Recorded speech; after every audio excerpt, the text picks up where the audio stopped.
Game of thrown நம்மள பல பேரை அடிமையாக்கிய ஒரு டிவி சீரிஸ். அப்புறம் ஹவுஸ் ஆஃப் டிராகன்களுக்கு இடையே நடக்கக்கூடிய யுத்தத்தையும் விடாது நம்ம பாத்துக்கிட்டு இருக்கிறோம். அடுத்த சீசனுக்காக காத்துக்கிட்டு இருக்கிறோம். இதுக்கு இடையில திடீர்னு ஹவுஸ் ஆஃப் டிராகன் நடக்கிற காலகட்டத்துக்கும் அப்புறம் நம்ம கேம் ஆஃப் த்ரோனோட கதை நடக்கிற காலகட்டத்துக்கும் ரெண்டுக்கும் இடைப்பட்ட காலகட்டத்துல ஒரு கதை நடக்குது. அந்த கதையை தான் எ நைட் ஆஃப் தி 7 கிங்டம்ஸ் அப்படின்னு சொல்லி இப்போ 2026ல ஒரு புது டிவி சீரிஸை அறிமுகப்படுத்தி இருக்காங்க நமக்காக. இந்த கதை நடக்கிற காலகட்டம் எப்போ அப்படின்னா டிராகன்களுடைய யுத்தம் நடக்குதுல, ஹவுஸ் ஆஃப் டிராகன் ஒரு டிவி சீரிஸ் பார்த்துட்டு இருக்கிறோம் இல்லையா, அதோட கதை முடியிற இடத்துல இருந்து சரியா 77 வருஷத்துக்கு பிறகு. அதே சமயம் கேம் ஆஃப் த்ரோன் கதை ஆரம்பிக்குது இல்லையா, அதுக்கு சரியா 89 வருடத்திற்கு முன்பு இந்த இடைப்பட்ட காலகட்டத்தில் நடக்கிற கதையை தான் இனி நாம பார்க்க போறோம். இதுல மொத்தம் 3 சீசன் வரும். இந்த வருஷம் முதல் சீசன், அடுத்த வருஷம் 2வது சீசன், அதுக்கு அடுத்து 3வது சீசன். இந்த முதல் சீசன்ல மொத்தம் 6 எபிசோட் இருக்கு. வாரத்துக்கு ஒரு எபிசோடு தான் அவங்க ரிலீஸ் பண்றாங்க. பார்த்ததும் நாமளும் பேசிடலாம். சென்சார் பண்றாப்ல நிறைய காட்சிகள் இந்த சீரிஸ்ல உண்டு. அதையெல்லாம் சென்சார் பண்ணி பக்காவா எல்லாரும் பாக்குறாப்ல, குடும்பத்தோட பாக்குறாப்ல, எல்லாருக்கும் புரியும்படி முடிஞ்சளவு பேரை தவிர்த்து உறவு முறையை வச்சு சொல்ல முயற்சி பண்றேன். ஆனாலும் சில பேர்களை நாம ஞாபகத்துல வச்சுதான் ஆகணும், வேற வழி இல்ல. ரைட், இப்ப ஸ்டோரிக்குள்ள போலாம். Season 1 episode 1. எபிசோடோட பேரு தி ஹெட்ஜ் நைட். தமிழ்ல சொல்றதா இருந்தா, சும்மா நமக்கு புரியுற வகையில சொல்றதா இருந்தா, ஒரு நாடோடி வீரன் அப்படின்னு வச்சுக்கலாம். அது என்ன நாடோடி வீரன் அப்படின்னு கேக்குறீங்களா? ஒரு வீரன் இருந்தா அந்த வீரனுக்கு மேல கட்டளை இடுவதற்கு பிரபுனோ ராஜானோ மன்னர்னோ யாராவது இருக்கணும்ல. இப்படி யாருமே இல்லைன்னா அவங்களோட அன்றாட வாழ்க்கைக்கு திண்டாடிக்கிட்டு கிடைக்கிற இடத்துல படுத்து கிடைக்கிறத சாப்பிட்டு வாழக்கூடிய ஆட்களை தான் நாடோடி வீரர்கள்னு சொல்லுவாங்க. நம்ம ஹீரோவும் அப்பேற்பட்டவன் தான். இவனுக்கு பின்னாடி ஒரு 3 குதிரை இருக்கிறத கவனிக்கலாம். ஒரு டெட் பாடியை தூக்கி கொண்டு வந்து குழி தோண்டி புதைக்கிறான். இந்த இறந்து போனவர் யாருன்னா நம்ம ஹீரோ டங்கோட குருநாதர். அனாதையா கடந்த நம்ம ஹீரோவை எடுத்து வளர்த்தது அவர் தான். பாடியை புதைக்க போகும்போது அவர் நினைச்சு சில இறுதி வார்த்தைகளை பேசணும்ல, பேசுறார். நீங்க தேவையில்லாம என்னதை அடிச்சதே கிடையாது அப்படின்னு வாப்ல. பார்த்தா குருநாதர் நம்ம பயில போட்டு புரட்டி எடுத்திருக்கிறார் போல. பேக்ரவுண்ட்ல பிளாஷ்பேக்க காட்டுவாங்க. அந்த பிளாஷ்பேக்ல நல்லா நம்ம பய அடி வாங்கி இருக்கிறான். மேடன் பூல்ங்கிற ஒரு இடத்தை தவிர மீதி இடத்துல நீங்க என்ன அடிச்சதில்ல அப்படின்னு சொல்றான். நிஜத்தை தான் சொல்றானா பொய்ய சொல்றானா நமக்கு தெரிய மாட்டேங்குது. அப்புறம் ஒரு விதவையோட சாப்பாடு எடுத்து சாப்பிட்டதா சொல்லி நம்ம பயில போட்டு குருநாதர் புரட்டி இருக்கிறாரு. ஆனா உண்மையிலேயே திருநது இவன் இல்லையா, வேற ஒருத்தன் திருடிட்டு போயிருப்பான். அதுக்கும் அடி வாங்கி தூண்ல முட்டி காயப்பட்டிருப்பாரு நம்ம ஹீரோ. யாருக்கிட்ட? குருநாதர் கிட்ட. ஒரு வழியா குருநாதரை நல்லபடியா அடக்கம் பண்ணியாச்சு. அடுத்து குருநாதருக்கு சொந்தமா குதிரைகள் இருக்குது. அவரோட கத்தி ஒண்ணு இருக்குது. அவரோட ஷீல்டு ஒண்ணு இருக்கும், கவசம் ஒண்ணு இருக்கும். அதுக்கு பேர் என்ன? கவசம் தானே. கவசம் இருக்கும். குதிரைகளை நான் பாத்துக்கிறேன், உங்களோட கவசத்தையும் கத்தியையும் நான் வச்சுக்கிறேன்னு பணத்து கூட பேச்சுவார்த்தை நடத்திக்கிட்டு இருக்கிறாப்ல. என்ன பண்றதுன்னு தெரியாம யோசிச்சுட்டு இருக்கிறா மரத்தடியில உட்காந்துட்டு. பேசாம இந்த குதிரைகளை வித்துட்டா ஒரு வருஷம் 2 வருஷத்துக்கு வேலைக்கே போகாம நல்லபடியா தின்னு கொளுத்து போகலாம். அதை செய்யலாமான்னு யோசிக்கிறாப்ல. அப்புறம் 1 வருஷத்துக்கு பிறகு பிச்சை எடுக்க வேண்டியிருக்கும், வேண்டாம் அப்படின்னு நினைச்சிட்டார். சரி சிட்டி பக்கம் ஏதாவது போலாமான்னு யோசிக்கிறாப்ல. கிங்ஸ் லேண்டிங் போலாமா அப்படின்னு குதிரை கூடயே பேசிட்டு இருக்கிறார். கிங்ஸ் லேண்டிங் 7 ராஜ்யத்தோட தலைநகரம். அந்த தலைநகரத்துல ஒரு சேரியில தான் நம்ம பைய பிறந்தது வளர்ந்தது. அதனால அந்த பக்கம் போக மாட்டான் தான் நினைக்கிறேன். குருநாதரோட கத்தி நல்ல ஜெய்ஜாண்டிக்கா பெருசா இருக்கும். அது மட்டும் இல்ல நம்ம பயிலுமே 7 அடி உயரத்துக்கு பெருசா இருக்கிறான். அப்பதான் உனக்கு ஒண்ணு ஞாபகம் வருது. தன்னோட குருநாதர் இதுக்கு முன்னாடி நிறைய டோர்னமெண்ட் நடத்துவாங்களாம், தான் ஒரு வீரங்கிறத ப்ரூவ் பண்றதுக்காக. அந்த டோர்னமெண்ட்ல பார்ட்டிசிபேட் பண்ணிருக்காரு. அவருக்கு நல்ல பேர் அந்த காலகட்டத்தில் கிடைச்சதும் உண்டு. நாம ஏன் அந்த வேலையை பார்க்க கூடாது, அந்த போட்டியில ஏன் கலந்துக்க கூடாது அப்படின்னு யோசிக்கும் போது பேக்ரவுண்ட்ல கேம் ஆஃப் த்ரோனோட ஒரு மியூசிக் போடுவாங்க பாத்தீங்களா, அந்த சிக்னேச்சர் மியூசிக் ஓடுது. சரி சிறப்பான காட்சி ஒண்ணு அடுத்து காட்ட போறான்னு பார்த்தா பயபுள்ள கக்கா போய்கிட்டு இருக்கிறான். அடா பாவிகளா, ஏன்டா உங்க டிவி சீரிஸை நீங்களே ஓட்டிக்கிறீங்க அப்படிங்கிறாப்ல இருக்கும். மரத்து மேல ஏதோ ஒண்ணு கத்திக்கிட்டு இருக்கிறத கவனிக்கிறான். இங்க நடந்த விஷயங்களுக்கெல்லாம் அந்த பறவையே சாட்சி. எதுக்கு? அந்த பெரியவரை புதைச்சதுக்கு இல்ல. அதே மாதிரி பொதுவா கேம் ஆஃப் த்ரோனா இருக்கட்டும், ஹவுஸ் ஆஃப் டிராகனா இருக்கட்டும், அந்த சீரிஸ்ல டைட்டில் கார்டை போடும்போதே பயங்கரமா பிரம்மாண்டமா அரண்மனைகளையும் கோட்டைகளையும் விசேஷ ஆயுதங்களையும் விதவிதமா காட்டுவாங்க. அந்த மாதிரி எதுவுமே இல்லாம ரொம்ப சிம்பிளா ஒத்த மரம் குதிரையில போய்கிட்டு இருக்கிற நம்ம ஹீரோ அப்படியே ஒரு டைட்டில் கார்டை போடுறாங்க. இந்த சீரிஸோட பேரை போடுறாங்க. சோ நாம எப்பவும் எதிர்பார்க்கிற கதை மாதிரி இல்லாம கொஞ்சம் வித்தியாசமா தான் இருக்க போகுதுங்கிறத இதன் மூலமாவே நமக்கு சொல்றாங்கன்னு நினைக்கிறேன். பயணப்பட்டு வந்துட்டு இருக்கிற வழியில ஒரு ஹோட்டல்ல தங்கலாம்னு யோசிக்கிறான். அந்த ஹோட்டல்ல ஒரு பையன் வேலை பார்க்கறான். எடுபடி மாதிரி தலையில முடியல, மொட்டை அடிச்சாப்ல இருக்கிறான். அவனை பார்த்ததும், தம்பி என் குதிரைக்கு சாப்பிடறதுக்கு ஏதாவது கொடு, புண்ணாக்கு நாக்கு கொடு, உன்னை நல்லா கவனிக்கிறேன் பார்த்து தம்பி அப்படின்னு சொல்லிட்டு உள்ள போறார். உள்ள போய் பார்த்தா யாருமே இல்ல. ஹோட்டல்ல ஒருத்தன் தான் கஸ்டமர் போல. ஒரு அம்மா, என்ன வேணும் சார், வாங்க சார் அப்படின்னு கூப்பிடுறாங்க. சரின்னு நம்மளால வந்து உட்கார்றாங்க. பார்த்தா ஆமாங்க, ஏற்கனவே ஒரு கஸ்டமர் இருக்கிறார். ஆளு நல்லா சரக்கு அடிச்சிட்டு மட்டையாய் கிடக்குறார். நம்ம ஹீரோவோட உயரத்தை இந்த இடத்துல உங்களுக்கு தெரியும் பாருங்க. அந்த அம்மா 5 அடி தான் இருக்குது. இவன் 7 அடிக்கு இருக்கிறான். சரக்கு ஊத்தி கொடுக்குது. என்ன கூட்டமே இல்லையே நம்ம போய் விசாரிக்கும் போது எல்லாம் டோர்னமெண்ட் விளையாட்டை பாக்குறதுக்காக டோர்னமெண்ட்ல கலந்துக்கிறதுக்காகன்னு கூட்டம் ஃபுல்லா அந்த பக்கம் போயிடுச்சு தம்பி அப்படின்னு அந்த அம்மா வருத்தப்பட்டு சொல்லும். ஏற்கனவே நிறைய யுத்தங்களை அந்த காலத்துல பல பேர் பார்த்திருக்காங்க. யுத்தம் நடந்தாலே எல்லா பேருக்கும் கொஞ்சம் கஷ்டகாலம் தானே. அந்த கஷ்டகாலத்தை தான் இந்த அம்மாவும் அனுபவிச்சுட்டு இருக்குது போல தெரியுது. ரீசெண்டா மன்னருக்கு எதிராக புரட்சி நடந்து ஒரே குடும்பத்தை சேர்ந்த பல பேர் மாத்தி மாத்தி அடிச்சுக்கிட்டு செத்துருக்காங்க. அந்த யுத்தத்தோட ரத்தம் காயறதுக்குள்ள அடுத்து டோர்னமெண்ட்னு ரத்தம் பார்க்கணுமான அந்த அம்மா புலம்பிட்டு இருக்குது. நீ கவசத்தோட வந்திருக்கிறத பார்த்தா நீயும் டோர்னமெண்ட்டுக்கு போக போற போலயே அப்படின்னு பேசிக்கிட்டு இருக்கையிலேயே இந்த பக்கம் சரக்கு அடிச்சிட்டு அங்க படுத்து கிடக்கிற கஸ்டமரு கையில கத்தி எடுத்து நிட்டுறாரு. என்னை விட்டு தள்ளியே இருங்கிறாரு. இவனுக்கு புரியல. பிரபு என்ன பார்த்தா பேசுறீங்க அப்படின்னு அவன் கேட்பான். இவர் கத்தியை உள்ள சொல்லிட்டு குடிச்சதுக்கு காசை வச்சுட்டு மேல லாட்ஜ்ல தங்குறதுக்காக கிளம்பி போயிட்டே இருக்கிறார். அவர் கொடுக்குற அந்த காசை நல்லா கவனிங்க. 3 டிராகன் இருக்குது. 3 டிராகனோட தலை இருக்கிறாப்ல தெரியுது. அதாவது 3 தலை கொண்ட டிராகன். ஒருவேளை இவன் டிராகன் வம்சத்தை சேர்ந்தவனா இருப்பானா? அதனாலதான் டிராகன் வம்சத்துக்கு காசை கொடுக்கறானோ அப்படின்னு நமக்கு தோணுது. இப்படி குடிச்சு மட்டையாய் கிடக்கிற தான் யாரு என்னன்னு தெரியாம தட்டு தடுமாறி போய்கிட்டு இருக்கிற இவரோட பேரு டேரன் டார்கேரியன். அந்த வம்சத்து குடிகார இளவரசன். இவனுக்கு அடிக்கடி ஒரு கனவு வரும் போல. நெருப்புக்குள்ள ஏதோ எரியறாப்ல. அந்த கனவு அவனை நிலைகுலைய செய்யும், தடுமாற செய்யும், இன்னும் மோசமா அவனை பலவீனப்படுத்தும். அந்த கனவை காணக்கூடாது அப்படிங்கிறதுக்காகவே ஓவரா சரக்கு அடிச்சிட்டு திரியிறான். இப்ப கூட என் கனவுல நீ வந்தங்கிறாப்ல புலம்பிட்டு தான் போய்கிட்டு இருக்கிறார். உண்மையிலேயே நம்ம ஹீரோ தான் கனவுல வந்தாரா இல்ல வேற யாராவது கனவுல கண்டாப்லையான்னு தெரியல. அப்புறம் சரி குதிரை எடுத்துட்டு கிளம்பலாம்னு பார்த்தா குதிரை மேல அந்த மொட்டை பையன் ஒரு வீரன் மாதிரி உட்காந்து ஹெல்மெட் எல்லாம் போட்டுக்கிட்டு போ போ அப்படின்னு குதிரையோட விளாண்டுட்டு இருக்கிறான். அதை பார்த்தது நம்மால டேய் என்ன விளாடுறியான்னு ஓடி அந்த பயில இறக்கி விடுறாரு. மன்னிச்சுக்குங்க அப்படின்னு மரியாதையா ரொம்ப தெளிவா அழகா பேசுறான் பையன். சும்மா இந்த மாதிரி போட்டு ஏறி உட்காந்தா வீரன் ஆயிருவியோ அப்படின்னு நம்ம பையன் கேட்கும்போது உன்னை பார்த்தாவும் தான் ஒரு வீர மாதிரி எனக்கு தெரியல, ஒரு நைட்டு மாதிரி எனக்கு தெரியலன்னு சொல்ல.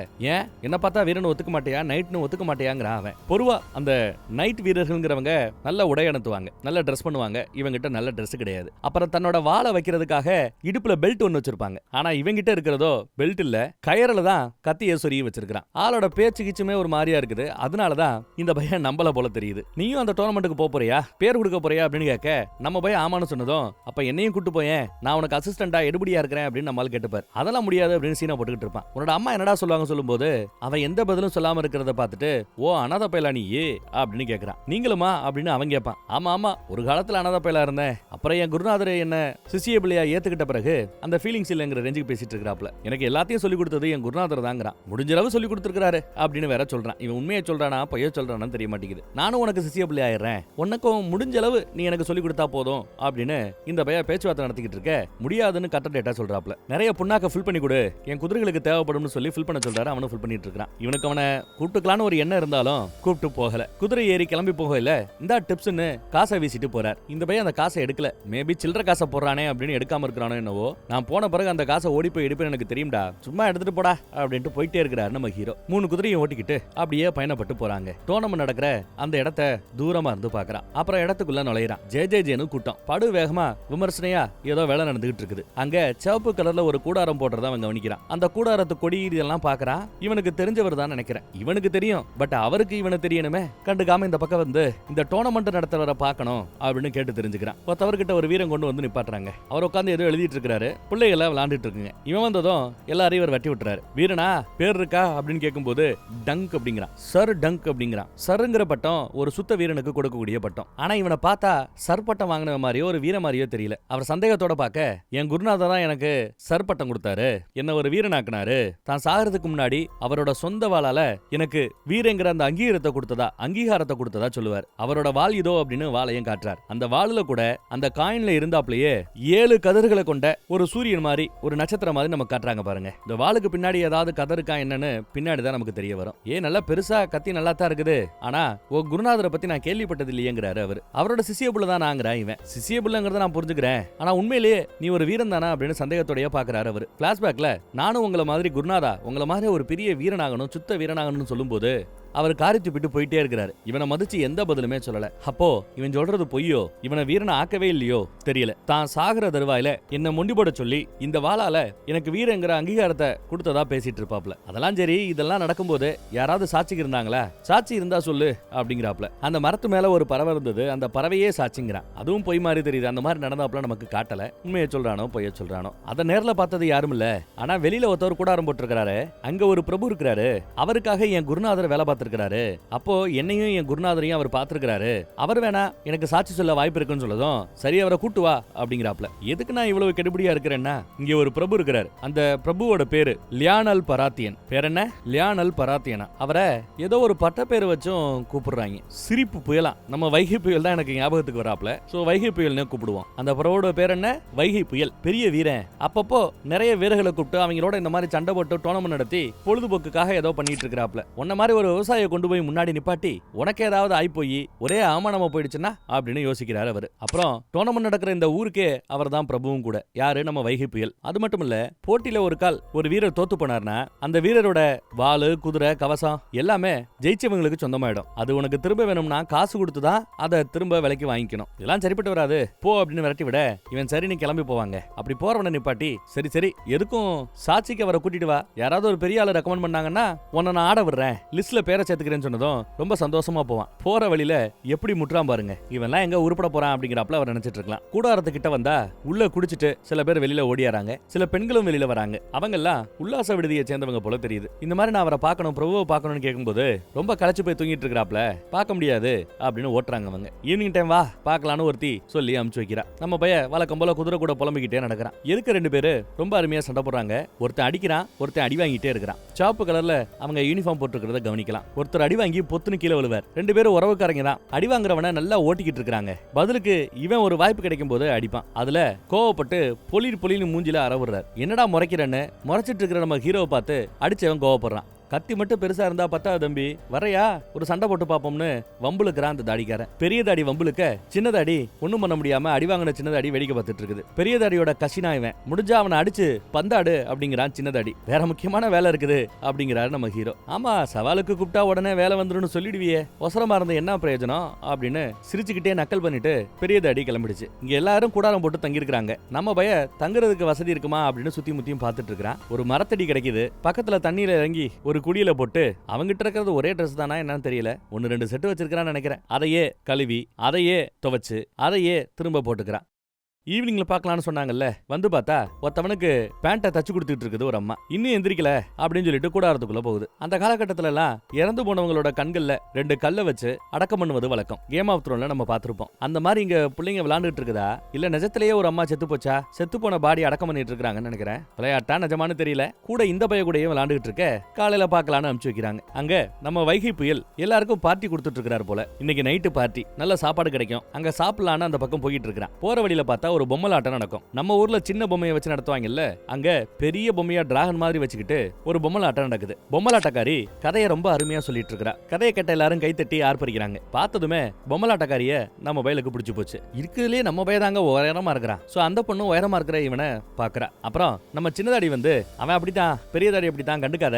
ஒரு கால் டோர்னமெண்ட்ல அவன் கூட சண்டை போறாப்ல இருந்தா அவனை அடிச்சு பதம் பாத்துரு அப்படின்னு தான் ஆதங்கத்தை கொட்டிக்கிட்டு இருக்கிறான் சின்னதாடி. நம்ம ஹீரோ கிட்ட கொஞ்சம் நல்லா பேசுறதுனா இவன் தான். எனக்கு தெரிஞ்சு நம்ம ஹீரோவோட முதல் நண்பனாக ஆக போறது இவன் தான் நினைக்கிறேன். நம்ம சின்னதாடி தான் நினைக்கிறேன். பேசிட்டு கிளம்பிட்டான். அப்புறம் மன்னருக்கு இருக்கிற பார்ட்டி, வீரர்கள் எல்லாம் சாப்பிட்டுட்டு இருக்காங்க. வீரர்களுக்கு மட்டுமே இந்த பார்ட்டி போல. அங்க நம்ம சின்னதாடி நம்ம ஹீரோவை பார்த்ததும் வந்து சரக்கு ஊத்தி கொடுக்குறாப்ல. நம்ம வைகை புயல் தலையில ஒரு மான் கொம்பை வச்சுக்கிட்டு மன்னரோட மணி முடி அதுதான் போட்டுட்டு கக்கன்னு சிரிச்சுக்கிட்டு இருக்கிறார். இவர் தாப்பா வைகை புயல், சிரிப்பு புயல் அப்படின்னு இவன் தான் தூரமா இருந்து அறிமுகப்படுத்துறான். இவர் யாருன்னு தெரியுமா?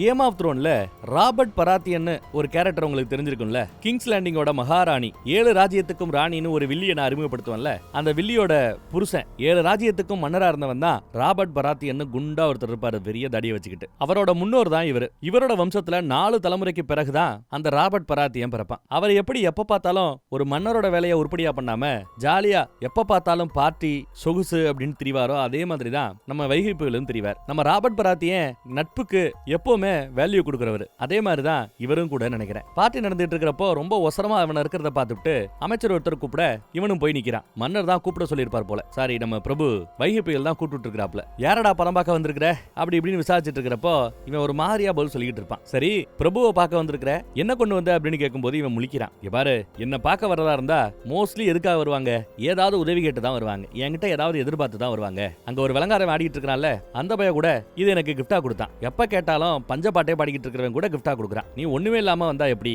அப்படின்னு கேட்கல, ஏதாவது எடுத்துட்டு வரணுங்கிறது எனக்கு தெரியாது அப்படிங்கிறான். அப்புறம் எதுக்குடா ஃபர்ஸ்ட் ஆஃப் ஆல் இங்க வந்த? இந்த இடத்துக்கு சம்பந்தமே இல்லாத மாதிரி தெரியற வந்திருக்கிற. சம்பந்தமே இல்லாத ஒரு ஆள் ஒரு இடத்துக்கு வராருன்னா அங்க இருக்கிற முக்கியமான ஆளை போடுறதுக்காக வரதுக்கு வாய்ப்பு இருக்குது. அப்படி பார்த்தா என்ன போடுறதுக்காக வந்திருக்கிறான்னு கேட்கும்போது இவன் இன்னும் முழிக்கிறான் செய்யறான். அப்புறம் கொஞ்சம் தயங்கிதே இல்ல சோறு போறதா சொன்னாங்க, சாப்பிடறதுக்காக வந்தேன் அப்படின்னு சொன்னதும் கெக்கபுக்கன்னு வைகை புயல் சிரிக்க ஆரம்பிச்சிருச்சு. சரி சாப்பிட்டுட்டு ஒரு குத்தாட்டத்தை போட்டு போ அப்படின்னு ஆட சொல்றாரு. உடனே நம்ம ஆள ஆட ஆரம்பிக்கிறான். இந்த பக்கம் வைகையும் ஆடுது. நம்ம பையன் நல்லா தான் ஆடுறான். வைகை இன்னும் போட்டி போட்டு ஆடிக்கிட்டு இருக்கிறாப்ல. ஒரு கட்டத்துல ஆடிக்கிட்டு இருக்கும்போது நம்மளோட காலை மிதிப்பாரு. ஒரு தடவை மிதிவாங்கன்னா அடுத்தடுத்த தடவை டான்ஸ் ஆடுறவங்க மிதிக்க முயற்சி பண்ணும்போது இவன் விலகி ஓடிக்கிட்டு இருந்தவன் ஒரு கட்டத்துல பதிலுக்கு அவரோட காலை மிதிப்பான். ஐயோன்னு பார்த்தா அவர் அதை கேஷுவலா எடுத்துக்கிட்டாரு. நல்ல வேலை இல்லைன்னா தலை போயிருக்கு இவனுக்கு. முறைச்சவர் சிரிக்க ஆரம்பிச்சதும் அவனும் சிரிக்க ஆரம்பிச்சுட்டு பிடிச்சி தள்ளி விடுறான். 2 பேரும் சேர்ந்து பயங்கரமா டான்ஸ் ஆடுறாங்க. அந்த கூட்டத்திலேயே நல்லா டான்ஸ் ஆனவங்க இவங்க 2 பேரும் சொல்லலாம். நம்ம பையில போட்டு சுத்துன்னு சுத்தி பயங்கரமா சரக்கடிச்சிட்டு என்ஜாய் பண்ணிட்டு இருக்காங்க.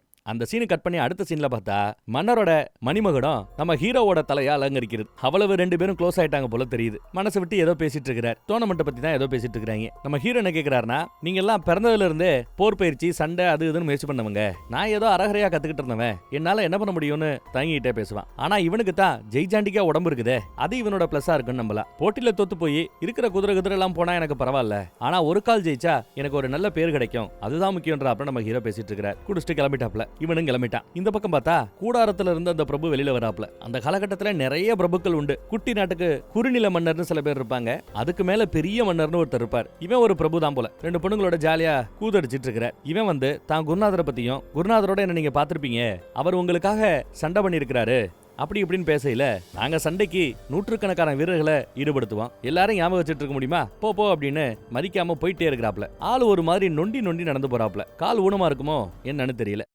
அப்புறம் இவன் தங்குற இடத்துக்கு வந்து பாக்குறாங்க. வந்து பார்த்தா நெருப்பு மூட்டி ஆல்ரெடி நம்ம மொட்டையன் உட்காந்துட்டு இருக்கான். சின்ன பையன் டேய் இங்க என்ன பண்றேன்னு ஆச்சரியமா பாக்குறாரு. உனக்காகத்தான் மீன் சமைச்சிட்டு இருக்கிறேன், வேணுமா அப்படின்னு கேக்குறான். இல்லடா எப்படா இங்க வந்த, குதிரை ஏதாவது திருட்டு ஓடியாந்தியான்னு கேட்க, இல்ல சும்மா லிஃப்ட் கேட்டு வந்தேங்கிறான் அவன். சரி கிளம்ப வீட்டுக்கு போ அப்படின்னு சொன்னதும், எங்க கிங்ஸ் லேண்டிங்கா அப்படின்னு கேக்குறான். 7 ராஜ்யத்தோட தலைநகரத்துக்கான்னு கேக்குறான். அது ரொம்ப தூரமாச்சே அப்படிங்கிறான். அவ்வளவு தூரம்னா இவன் கொண்டு போய் விடுறதுக்கு யோசிக்கிறான் நம்ம பையன். ஓஹோ கிங்ஸ் லேண்டிங்ல சேரி பக்கம் வளர்ந்தவனா நீ அப்படின்னு கேக்குறாரு. ஏன்னா அந்த இடத்துலதான் நம்ம பையன் பிறந்து ஒரு 5-6 வயசு வரைக்கும் வளர்ந்தது. குதிரைகளை குளிப்பாட்டி இருக்கிறான், குதிரைகளுக்கு தீனி போட்டிருக்கிறான், சாப்பிடறதுக்கு மீனை நல்லா வறுத்து வைக்கிறான். உனக்கு உதவியா பெட்டரா இருப்பேன், என்ன சிசிய புள்ளியா ஏத்துக்கோ அப்படின்னு அந்த பையன் விடாது பேச்சுவார்த்தை நடத்திட்டு இருக்கிறான். ஆனாலும் நம்மளால முடியாது சீனை போட்டுட்டு இருப்பாப்ல. அப்புறம் ஒரு கட்டத்துக்கு பிறகு சரி ஓகே கூட இருந்துட்டு போ அப்படின்னு பெரிய மனசு பண்ணி சரின்னு ஒத்துக்கிறாப்ல. அப்புறம் உன் பேர் என்னடான்னு கேட்டா இவன் பேரு முட்டையா. எது முட்டையா அப்படின்னு அவன் ஆச்சரியப்படுவான். ஆமா ஆளு பாக்குறதுக்கு முழுன்னு மொட்டையா முட்டை மாதிரி இருக்கிறதுனால முட்டைன்னு பேர் வச்சிருக்காங்க. உங்க பேரு அப்படின்னு கேட்கும்போது டங்குன்னுவான்.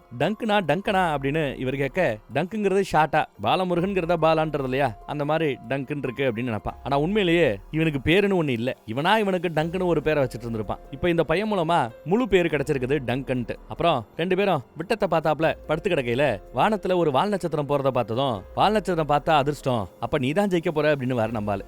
அந்த பக்கம் திரும்பி படுற அப்படின்னு சத்தம் போடுறாரு. இவனும் சரின்னு படுப்பான். படுத்த பிறகு ஆமல்ல அப்போ எனக்கு அதிர்ஷ்டம் இருக்குதுன்னு நினைக்கிறியா அப்படின்னு கேட்பாப்ல. மீதி இருக்கிறவங்க எல்லாரும் கூடாரத்துக்குள்ள படுத்திருக்காங்க. வால் நட்சத்திரத்தை பாக்குறதுக்கு வாய்ப்பு இல்ல. இவங்க தான் வெளியில படுத்து கிடக்குறவங்க.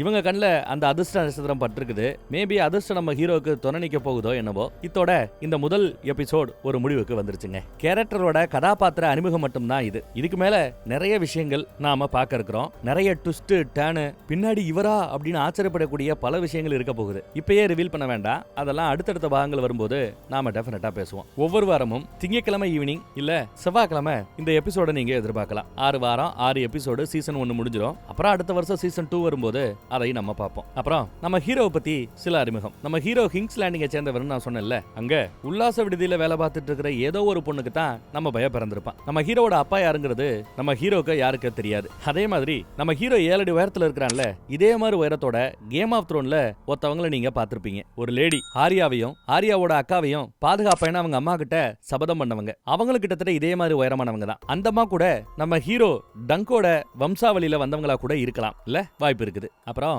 மேஸ்டர் ஏமன் ஒரு கேரக்டர் நாம கேம் ஆஃப் த்ரோன்ல பார்த்திருப்போம். நைட் வாட்ச்னு பனிதேசத்தோட எல்லை பக்கத்துல 1000 அடி உயரமா பிரம்மாண்டமா சுவரை எழுப்பியிருப்பாங்கல்ல, அந்த சுவத்தை பாதுகாக்கிற வேலைக்கு முறைதவறி பிறந்த பிள்ளைகள் எல்லாம் அங்க அனுப்பப்படுவாங்க. மரண தண்டனை கொடுக்கறதுக்கு பதிலா குற்றவாளிகளையும் அந்த இடத்துல போய் வேலை பாடுறான்னு அனுப்பிச்சு வைப்பாங்க. அங்க ஒருத்தர் இருந்தாரு. கேம் ஆஃப் த்ரோன் கதை நடக்கிற காலகட்டத்திலேயே மேஸ்டர் ஏமனுக்கு 100 வயசுக்கு மேல இருந்தது. கதை நடக்கிற இந்த காலகட்டம் அந்த அந்த 100 வருஷ காலத்துக்கு உள்ளேயே தான் 90 வருஷமோ ஏதோ சம்திங் தான் நடந்துட்டு இருக்குது. அப்ப நடக்கிற காலகட்டம். அப்படி வகையில பார்த்தா மேஸ்டர் ஏமன் இந்த கதையில சின்ன பையனா அங்க வர்றதுக்கு வாய்ப்பு இருக்குது. ஒரு காலம் அந்த மாதிரி வந்தா அவரை நான் உங்களுக்கு அறிமுகப்படுத்தி வைக்கிறேன். அப்புறம் கதை நடக்கிற இந்த காலகட்டத்துல டிராகன் இருக்கா இல்லையா அப்படிங்கிற ஒரு டவுட் உங்களுக்கு இருக்கலாம். ஹவுஸ் ஆஃப் டிராகன்ல ஏகப்பட்ட டிராகன்கள், டிராகன்கிடையே சண்டை அப்படி இப்படின்னு போச்சு. கேம் ஆஃப் த்ரோன்ல பார்த்தா 3 டிராகன் முட்டையத்தான் சில சீசன்களுக்கு நமக்கு காட்டிக்கிட்டு இருந்தாங்க. அப்புறம் அந்த 3 முட்டையில இருந்து 3 டிராகன் பொரிச்சு வரும். கதை நடக்கிற இந்த இடைப்பட்ட காலகட்டத்துல கடைசி டிராகன் இறந்து சில பல மாதங்கள் தான் ஆகுதோ வருடங்கள் தான் ஆகுதுன்னு